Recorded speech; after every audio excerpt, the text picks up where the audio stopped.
It's the question that drives you mad. And this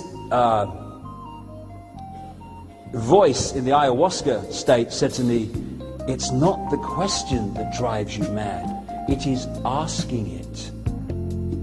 Know it. There are no questions to ask. We already know.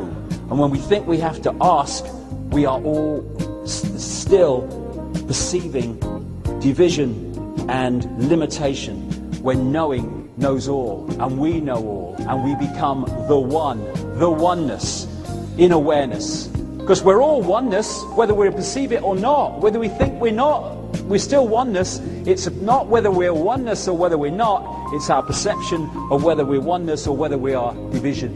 And we're at a point, a fork in the road, where we can awaken and start living this world from that point of infinite consciousness and transform it, because we are the world and the world is us, they're just mirrors of each other. Or we can go on the way we're going, close down computer-based reality, in which case we'll live in a global fascist state within not many years from now. My feeling is that transformation is the immovable or the irresistible force, and the Illuminati Orwellian state is not the immovable object, because it's there, because we're holding it there. When we choose not to, it'll crash and it'll all be over. And we're starting to see this. You know, there have been times on this journey when all this stuff has been going on that my optimism has waned sometimes, and I've thought, you know, I've never been more optimistic in this whole period that this is coming down. It's coming down because we're waking up. The 100th monkey syndrome. The 100th monkey syndrome is kicking in. People are spontaneously seeing it. Hey, I love Daffy Duck. I love Daffy Duck. Yeah.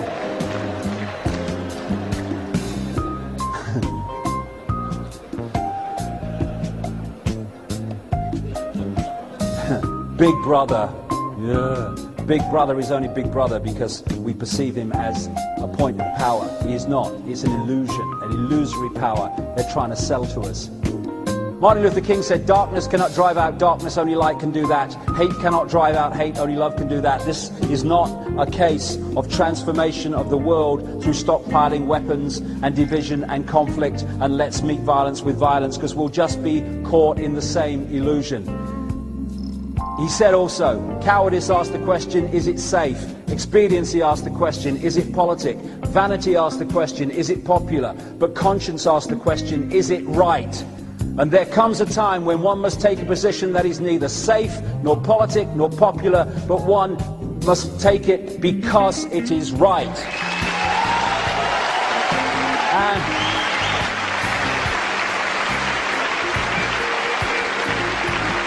And you know, for me, one thing would change this world in a flash. If we, as a people, as a consciousness, started to do and make decisions based on what we believe to be right, not believe that is right for us in the moment, in this superficial, oh, is it right for me? Oh, what about that job I might get if I speak out? And oh, what will they think of me? If we just do what we believe to be right on the basis of it is right, we'll transform the bloody world, because most people are making decisions out of fear or desire for ambition that is on the basis of, how do I do this that most suits me in the moment?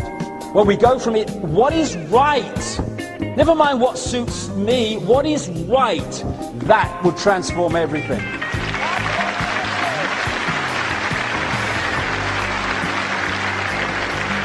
As Gandhi said, you must be the change you want to see in the world, because we are the world. It is a mirror of us. We change, it changes. And somebody knocked this up for me. It was some kind of artwork and for a t-shirt or something. It was just in the kind of design stage, but I put it up here for what it says. If you are fighting the system, then you are still caught in it. This is not about fighting the system. It's about ceasing to hold it together. Non-cooperation. We cannot be imprisoned without our cooperation. If we withdraw that cooperation on an increasingly mass scale, all right, Mr. Blair is just about to make a statement outside of Downing Street. Okay, cameras, okay, cue.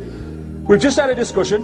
I know we didn't talk like that, but I don't care. We've just had a discussion, and we've decided that this is what's going to happen. Now, that only happens if the people say, well, he said it, it's the law, then it must be allowed to happen. If we say, no, mate, it ain't friggin' happening, all right? Where's his power? He's got none. His power is in our acquiescence.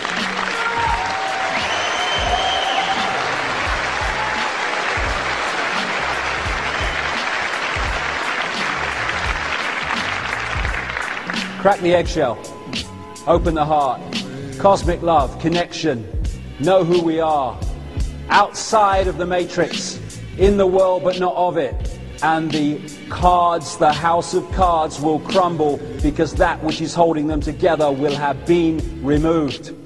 And the Illuminati and all its imbalanced, sick, disturbed world that it wants to create will simply be dissolved because we will perceive it out of existence. Jimi Hendrix said, when the power of love overcomes the love of power, the world will know peace. And I would add this, only when we know who we are can we know freedom. Because how can we know freedom if we do not have the coordinates to understand how free we really can be?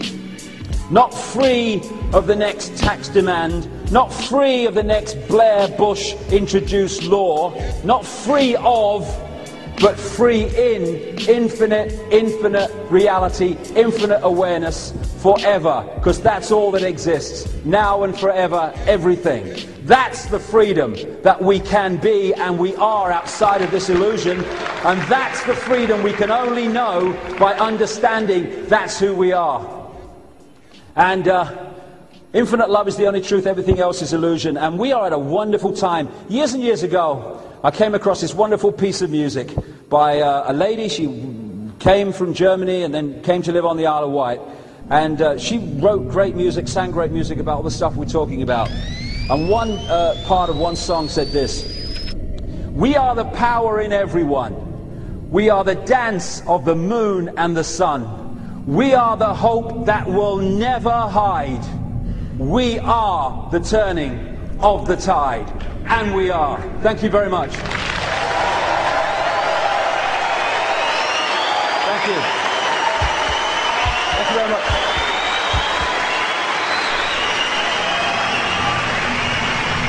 Thank you very much. Thank you.